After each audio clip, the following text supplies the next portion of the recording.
জয়নিতায় জয় গৌর সুন্দর। আজকে আমরা বাড়িতে অবস্থান করছি, আর এই বাড়ির মধ্যে বসে বসে কি করব, তাই সম্পূর্ণ ভক্তবৃন্দের শ্রীচরণ কমলের মধ্যে অনন্ত কোটি ধন্যবাদ প্রণামান্তে আমরা যোগিনী একাদশী সম্পর্কে কিছু মাহাত্ম্য কথা আলোচনা করব। আজ যোগিনী একাদশী ব্রত, বড় পুণ্যকামী একাদশী। যারা একাদশী ব্রত পালন করছেন তাদেরকে সবাইকে আমার অনন্ত কোটি প্রণাম রইল। যোগিনী একাদশীর মাহাত্ম্য কি?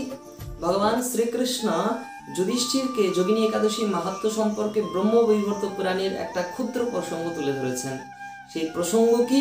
অলকাপুরীর যিনি অধিপতি ছিলেন, অলকাপুরীর অধিপতির নাম ভগবান কুবের। এই কুবেরকে বলা হয় ধনরাজ, যিনি ধনের অধিপতি। সেই কুবেরের একজন মালি ছিল, হেম নামক মালি। সেই হেম মালি, তার একজন স্ত্রীর নাম ছিল বিশালাক্ষী। তো হেম মালির প্রত্যেক দিনের কাজ ছিল বাগান থেকে সুন্দর সুন্দর ফুল নিয়ে এসে কুবেরের কাছে রাখা, কুবের যাতে প্রতিদিন ভগবান শিবের পূজা করতে পারে, কারণ কুবের শিব ভক্ত।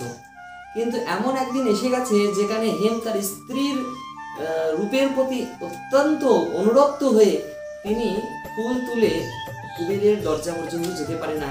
সেদিন মহারাজ কুবের শিবের পূজা করা থেকে তিনি বঞ্চিত রয়ে গেলেন। তখন তিনি দিন যায়, গোটা দিন চলে গেল, দুপুর অব্দি অপরাহ্নকাল, সন্ধ্যা এসে গেল, তবু যখন ফুল আসলো না, তখন তিনি সন্ধান নিয়ে জানতে পারলেন যে স্ত্রীর প্রতি অত্যন্ত অনুরক্ত হয়ে তিনি একদম নিজেকে এমনভাবে ডুবিয়ে ফেলেছেন যে কামনার সাগরে, যে তিনি ভগবানের শিবের পূজার জন্য ফুল নিয়ে আসতে ভুলে গেছে। তখন কুবের তাকে অভিশাপ দিলেন, মূর্খ, তুমি স্ত্রীর প্রতি অত্যন্ত আসক্ত বশত ভগবান শিবের পূজা করা থেকে আমাকে বঞ্চিত করলে, যাও, তোমাকে অভিশাপ দিলাম, তোমার কুষ্ঠব্যাধি হবে। সেই থেকে হেমমালি যখন কুষ্ঠব্যাধি হয়ে দেশে দেশে বিভিন্ন পৃথিবীর জায়গায় জায়গায় ঘুরে বেড়াতে শুরু করলেন, একদিন মার্কেন্ডীয় মুনির সঙ্গে দেখা হলো। মার্কেন্ডীয় মুনির হৃদয়টা পুরো দয়ার্দ্র। তাই মার্কেন্ডীয় মুনি বললেন, মার্কেন্ডীয় মহামুনি দয়ার্দ্র হৃদয়ে করুণা প্রকাশী হেমমালী প্রতিকয়ে কৃষ্ণপক্ষে আষাঢ়ে যোগিনী একাদশী বিধিমতে তাহা যদি করহ উপবাসী। তুমি যদি বিধিমতে এই উপবাসী থাকো, তাহলে তোমার সর্বব্যাধি থেকে মুক্ত হয়ে যাবে এবং তুমি অন্তিমে ভগবৎ শ্রীকৃষ্ণের চরণ কমল প্রাপ্ত করবে। তখন করলেন কি, সেই যক্ষ তিনি এই যোগিনী মহা একাদশী ব্রত পালন করলেন। শ্রদ্ধার সহিত পালন করবার পর পত্নীর সহিত পুনরায় তার শরীর সুন্দর হয়ে উঠল এবং সে মহা এই পাতক যন্ত্রণা থেকে চিরকালের মতো মুক্ত হয়ে পুনরায় তিনি তার অলকাপুরীতে ফিরে গেলেন।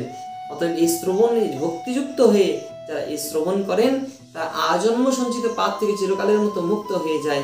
এমন দিব্য একাদশী ব্রত, এই একাদশী ব্রত সকলে পালন করবেন। আর হ্যাঁ, আগামীকাল পারণের কথা বলা হয়েছে। আগামীকাল পারণ 7:11 মধ্যে পারণ আছে। আপনারা সকলে 7:11 মধ্যে পালন করবেন, পালন থেকে যেন কেউ বঞ্চিত না হয়ে যায়, ঠিক আছে? এই জন্য খুব সকাল সকাল ভোরবেলা উঠুন, প্রাতঃ স্নান করুন। ভোরবেলা উঠে প্রাতঃ স্নান করে ব্রাহ্ম মুহূর্তে জপ ক্রিয়া আদি সুসম্পন্ন করবার পর সকলে খুব সকালবেলায় তারা পালন করে নিন। তারপরে মহাপ্রসাদ গ্রহণ করুন, আনন্দ সহকারে দিন যাপন করুন, সকলে হরিভজন করুন, হরিকে সঙ্গে করে নিয়ে চলুন। এই আশা সকলের কাছে প্রার্থনা করি। আমরাও যাতে ভগবত ভক্তিকে মস্তকের মধ্যে ধারণ করে জীবনটাকে শাশ্বত করতে পারি, এই আশা আমরা প্রার্থনা করি সকলের আতুল চরণ কমলে। সকলকে রাধে রাধে রইল, সকলকে শ্রী রাধে, জয় নিতাই, জয় গৌর সুন্দর।